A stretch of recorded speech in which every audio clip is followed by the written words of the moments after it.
From Jen Gates, whose career was sabotaged after her belongings, including competition photos, were stolen. Kind of in a little bit of shock. To Ava Cowan, who lost everything after being blacklisted, these female bodybuilders faced sabotage that changed their careers forever. Jen Gates. It's 2008, and Jen Gates is standing atop the bodybuilding world. She has just won the IFBB Figure Olympia, the most prestigious title in her division. She's achieved what every figure competitor dreams of: the pinnacle of success, the validation of years of grueling training, strict dieting, and unwavering dedication. This should have been the beginning of a golden era, the moment when sponsorship deals, photo shoots, and career opportunities would flood her way. But for Jen Gates, winning the Olympia wasn't the beginning of her greatest success. It was the beginning of her greatest nightmare. But what happened between that 2008 victory and this 2011 comeback attempt reveals the dark underbelly of women's bodybuilding. According to detailed investigation by the Washington Post, Jen Gates became one of the first high-profile victims of a systematic exploitation scheme orchestrated by individuals at the highest levels of the sport. The scheme was as simple as it was sinister. Female bodybuilders, particularly those seeking to advance their careers or maintain their positions, were pressured into participating in photo shoots that went far beyond typical fitness or bodybuilding photography. These weren't just magazine covers or supplement advertisements. These were explicit photographs posted on softcore pornography websites such as Fitness Divas, Alluring Fitness, and Erotic Fitness. Jen Gates, to her credit, refused to participate in these exploitative photo shoots. She said no to demands that she compromise her values and dignity for the sake of her career. She believed that her talent, her physique, and her championship credentials should be enough to sustain her success in the sport she loved. She was wrong, and the consequences were swift and devastating. After refusing to pose nude, Gates later discovered her photos on pornography websites operated by J.M. Manion, son of the powerful Jim Manion, who heads both the National Physique Committee, NPC, and the IFBB Pro League. But these weren't the explicit photos she had refused to take. These were her legitimate competition and fitness photos, stolen and recontextualized on adult websites without her knowledge or consent. Imagine the horror of discovering that your professional photographs, images you posed for in good faith, believing they would be used to promote your athletic achievements, had been hijacked and displayed alongside explicit content on pornographic websites. This wasn't just a violation of copyright, it was a violation of everything Jen had worked to represent as an athlete and a woman. The message was clear: refuse to comply with our demands, and we'll find ways to use your image anyway, stripping away your agency and control in the process. I did not defend my title in 2009 because I found out I was pregnant right in the middle of my prep for the Olympia. So, I was a fit pregnant woman though. But now I have a 10-month-old baby. While pregnancy played a role in her absence from competition, the full story is far more complex. Reports indicate that Gates faced career sabotage and ultimately quit the sport after discovering the extent of the exploitation network and her unwilling participation in it through the theft and misuse of her images. The tragedy of Jen Gates isn't just personal. It's emblematic of a system that punished women for maintaining their dignity. Here was an athlete who had reached the absolute pinnacle of her sport, who had proven herself the best figure competitor in the world, and yet found that her career could be destroyed not by a lack of talent or dedication, but by her refusal to be exploited. I just feel like I had unfinished business. I wanted to win something again. I've never won an Arnold. I wanted to win one of the figure internationals and keep my title, hold my title. These words take on a heartbreaking quality when we understand the full context. This wasn't just an athlete talking about competitive goals. This was a woman trying to reclaim a career that had been stolen from her, trying to prove that talent and dedication could triumph over a corrupt system. Her comeback attempt was as much about justice as it was about competition, but the damage had been done. The sports power brokers had sent a clear message to every female competitor: comply with our demands or face the consequences. Jen Gates became an example, a cautionary tale whispered among competitors about what happened to those who dared to say no. The ripple effects of what happened to Jen Gates extended far beyond her individual career. Every female bodybuilder who heard her story understood the implicit threat. Your success, your career, your future in this sport, none of it is truly yours. It can all be taken away the moment you refuse to compromise your values for the gratification of those in power. If Jen Gates' story represents the punishment for refusing exploitation, then Mandy Henderson's story reveals the horrific reality of what happened to those who felt they had no choice but to comply. Mandy Henderson.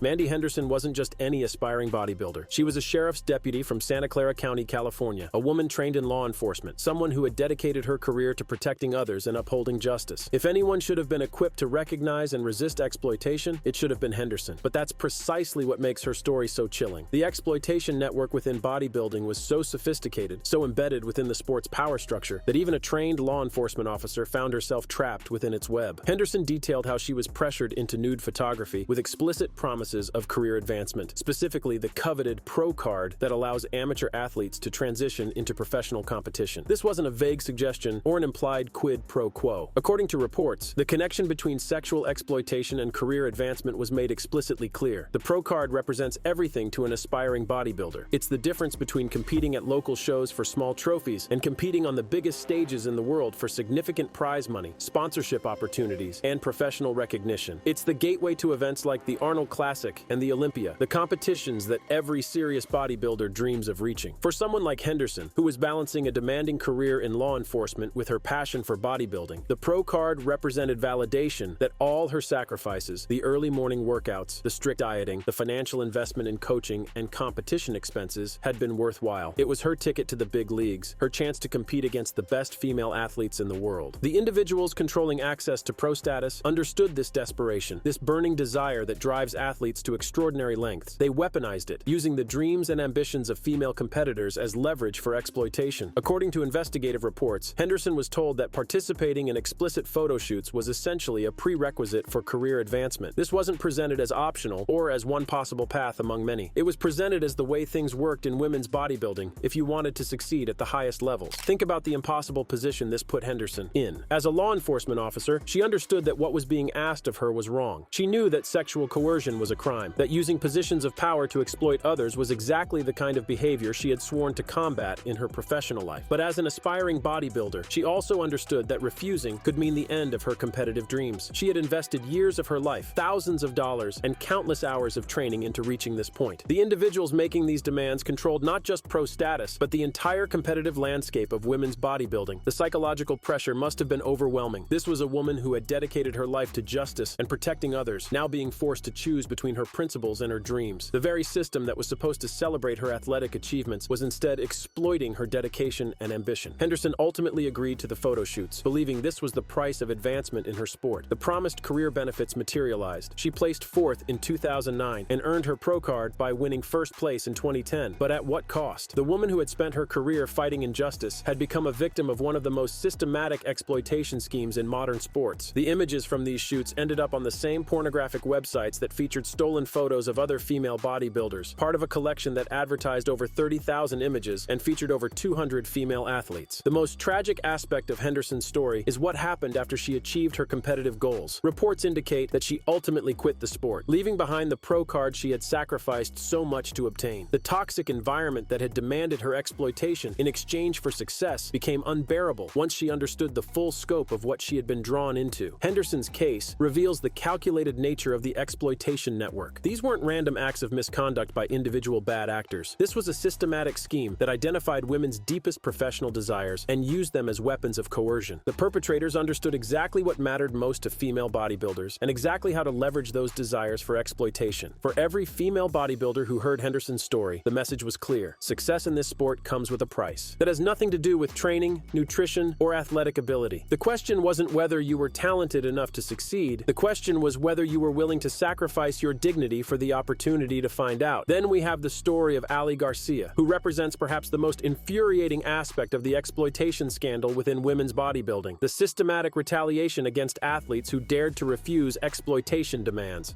Ali Garcia.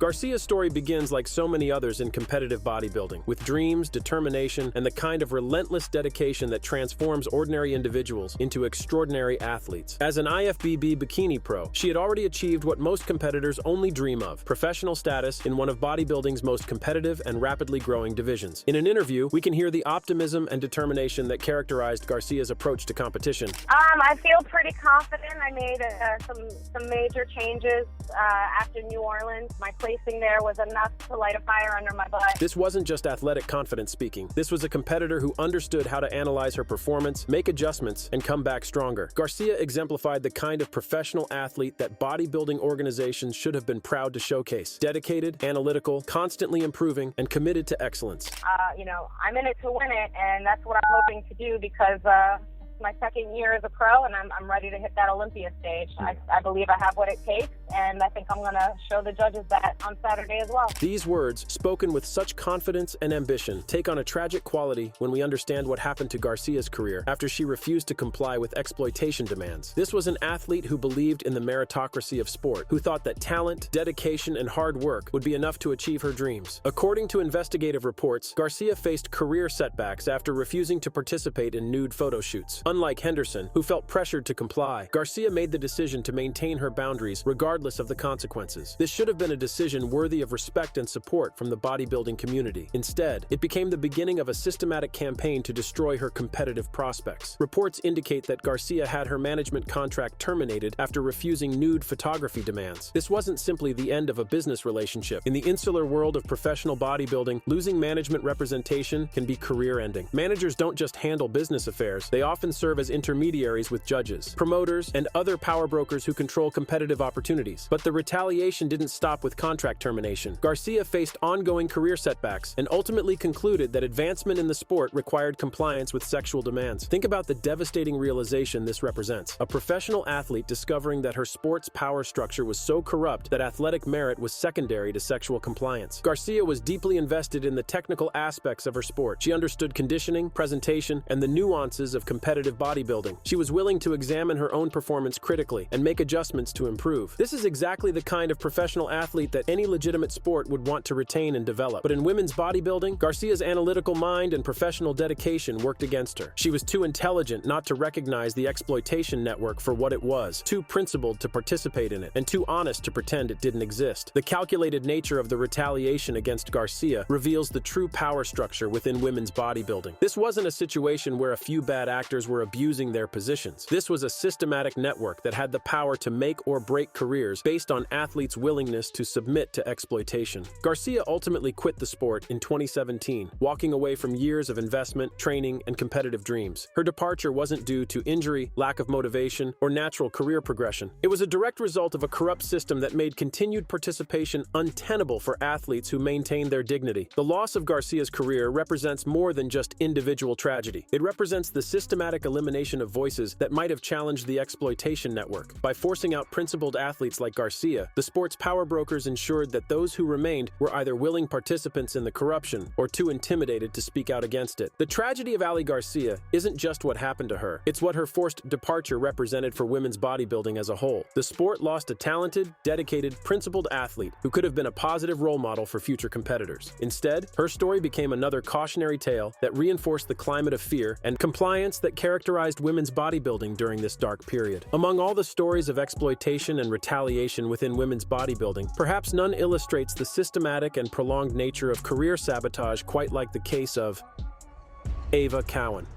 Ava Cowan's story begins with the kind of training philosophy and competitive drive that should have been celebrated in women's bodybuilding. In her own words, captured in training footage, we hear an athlete who understood the fundamentals of bodybuilding and approached her craft with scientific precision. I just try to add one or two different exercises, or I'll just switch it up because it's always good to shock the body. This wasn't just workout philosophy. This was the mindset of a serious athlete who understood progression, adaptation, and the science behind effective training. Cowan demonstrated the kind of professional approach and dedication that any legitimate sport would want to showcase and support. You know, I like to lift heavy weights, so I hit those type 2 fibers and I need to hit type 1, you know, like the foundation of the base fibers. These words reveal an athlete who understood the technical aspects of muscle fiber recruitment, training methodology, and the physiological foundations of bodybuilding. Cowan wasn't just someone who looked good in a posing suit. She was a student of her craft who could articulate the scientific principles behind her success. But Cowan's expertise, dedication, and professional approach meant nothing when she ran afoul of the exploitation network that controlled women's bodybuilding. According to investigative reports, Cowan refused to sign a management contract with J.M. Mannion, the individual at the center of the systematic exploitation of female athletes. This refusal should have been Cowan's right as a professional athlete. Athletes in legitimate sports regularly choose their representation based on factors like competence, trustworthiness, and alignment with their career goals. The idea that refusing a particular manager's contract could result in systematic career sabotage is antithetical to everything sports competition should represent. But in women's bodybuilding, Cowan's refusal to sign with Mannion became the beginning beginning of a 4-year nightmare that would systematically destroy her competitive prospects and serve as a warning to every other female athlete in the sport. Reports indicate that Cowan faced poor competition placings and was effectively blacklisted for 4 years following her refusal to sign Mannion's contract. This wasn't simply a matter of coincidental poor performances or natural competitive cycles. This was systematic retaliation orchestrated by individuals who controlled the judging and competitive infrastructure of women's bodybuilding. Instead, these became years of systematic professional destruction, during which her competitive results were manipulated to send a clear message to every other female competitor. This is what happens when you refuse to comply with our demands. The psychological toll of such systematic retaliation is difficult to imagine. Cowan continued training with the same scientific approach and professional dedication we see in her workout footage, but she was competing in a rigged system where her athletic performance was secondary to her willingness to submit to exploitation. Cowan was trying to win through athletic excellence in a system that had already decided she would lose as punishment for her principles.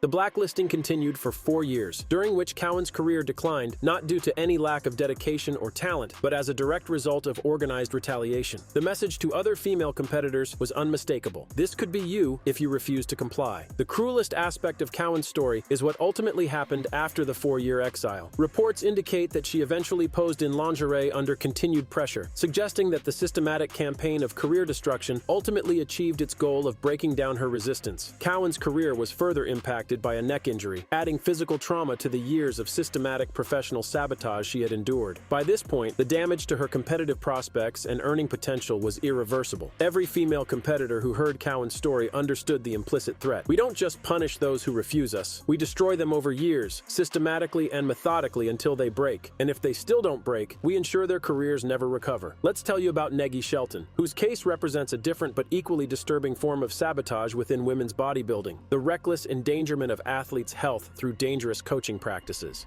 Negi Shelton.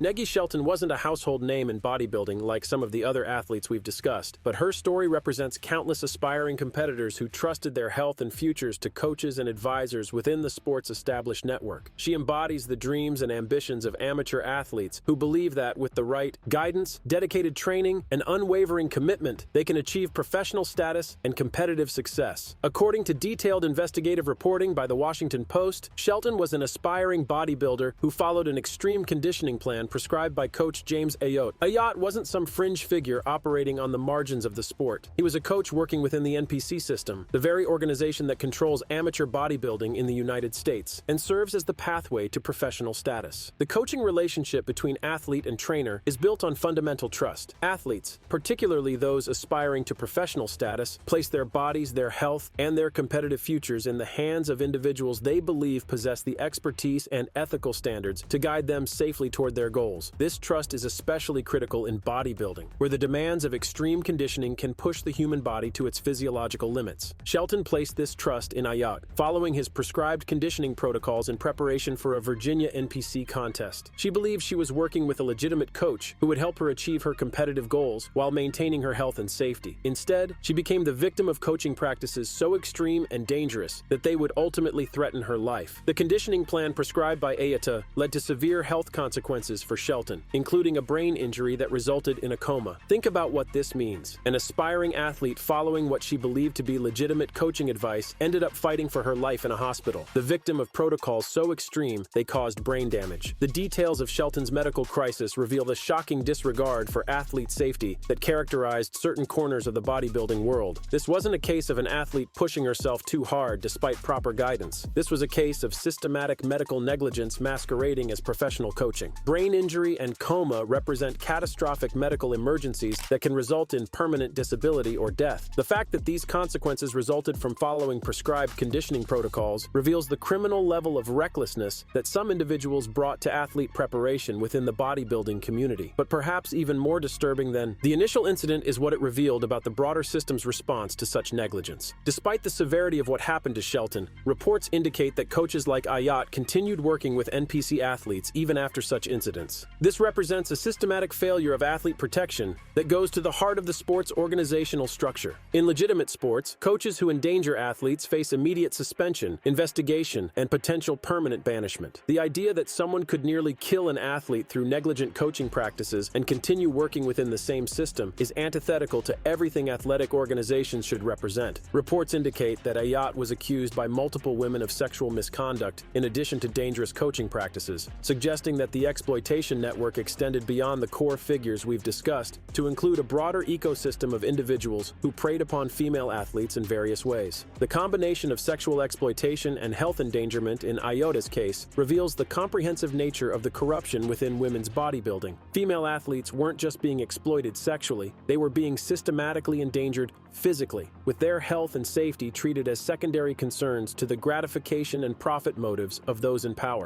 The lasting impact on Shelton's life and career cannot be overstated. The brain injury and resulting medical crisis effectively ended her competitive aspirations, transforming her from an ambitious athlete with professional dreams into a medical survivor dealing with the long-term consequences of coaching negligence. Our final story takes us across the Pacific Ocean to Australia, where we meet Kristen Leah, whose experience demonstrates that the corruption and exploitation within women's bodybuilding wasn't confined to American borders, but represented a truly international network of systematic athlete abuse. Kristen Leah. From listening to Leah discuss her training and competitive approach, we hear the voice of a dedicated athlete who understood the technical aspects of bodybuilding and approached her craft with scientific precision. So I didn't try to grow my lower body at all, just focused solely on growing upper body so that I would end up just a bigger version of what I was. These words reveal an athlete who understood periodization, selective muscle development, and the strategic approach necessary for competitive success. Leah wasn't just training randomly, she was implementing a calculated plan to address specific weaknesses and improve her competitive physique systematically. I think I'm a lot better at posing because I posed every single day. Like I said, next week I'll be doing the guest posing at the Nationals. This dedication to daily posing practice reveals an athlete who understood that bodybuilding competition involves far more than just physical development. It requires mastery of presentation, stage presence, and the ability to showcase one's physique effectively under competitive conditions. Leah's commitment to daily practice demonstrates the professional approach that should have been rewarded and celebrated within the sport. But despite her dedication, technical knowledge, and professional approach, Leah found herself blacklisted after refusing to sign a management contract with J.M. Mannion. This reveals how the exploitation network extended its reach across international boundaries, attempting to control and manipulate athletes regardless of their geographic location. The international aspect of Leah's case is particularly significant because it demonstrates the global reach of the corruption within women's bodybuilding. This wasn't a localized problem affecting only American competitors. This was a systematic network that sought to control female athletes worldwide through the same tactics of coercion, manipulation, and career sabotage. I'd like to really do a couple of shows and see how I stack up, because some of the girls are pretty epic over there. Leah's desire to compete internationally and test herself against the world's best athletes represents the legitimate aspirations that should drive competitive sport. She wanted to measure her abilities against elite competition, to push herself to the highest levels of achievement, and to represent her country on the international stage. But the exploitation network saw athletes like Leah not as competitors deserving respect and fair treatment, but as resources to be controlled and manipulated. Her refusal to sign Mannion's contract represented a challenge to this control that could not be tolerated. Reports indicate that Leah faced career sabotage through poor competition placings following her refusal, demonstrating how the systematic manipulation of judging extended even to international competitors who dared to maintain their independence. But she was entering a system where fairness had been systematically eliminated, where results were often predetermined based on factors having nothing to do with athletic performance. The tragedy is that Leah's talent, dedication, and professional approach meant nothing in a system designed to reward compliance over excellence. The international implications of the exploitation network extend beyond individual athletes to the integrity of women's bodybuilding as a global sport. If judging could be manipulated to punish athletes based on their willingness to submit to exploitation, what did this mean for the legitimacy of international competitions, world rankings, and professional opportunities? Which story surprised you the most? Let us know in the comments. And don't forget to click on the card on screen for more unbelievable stories.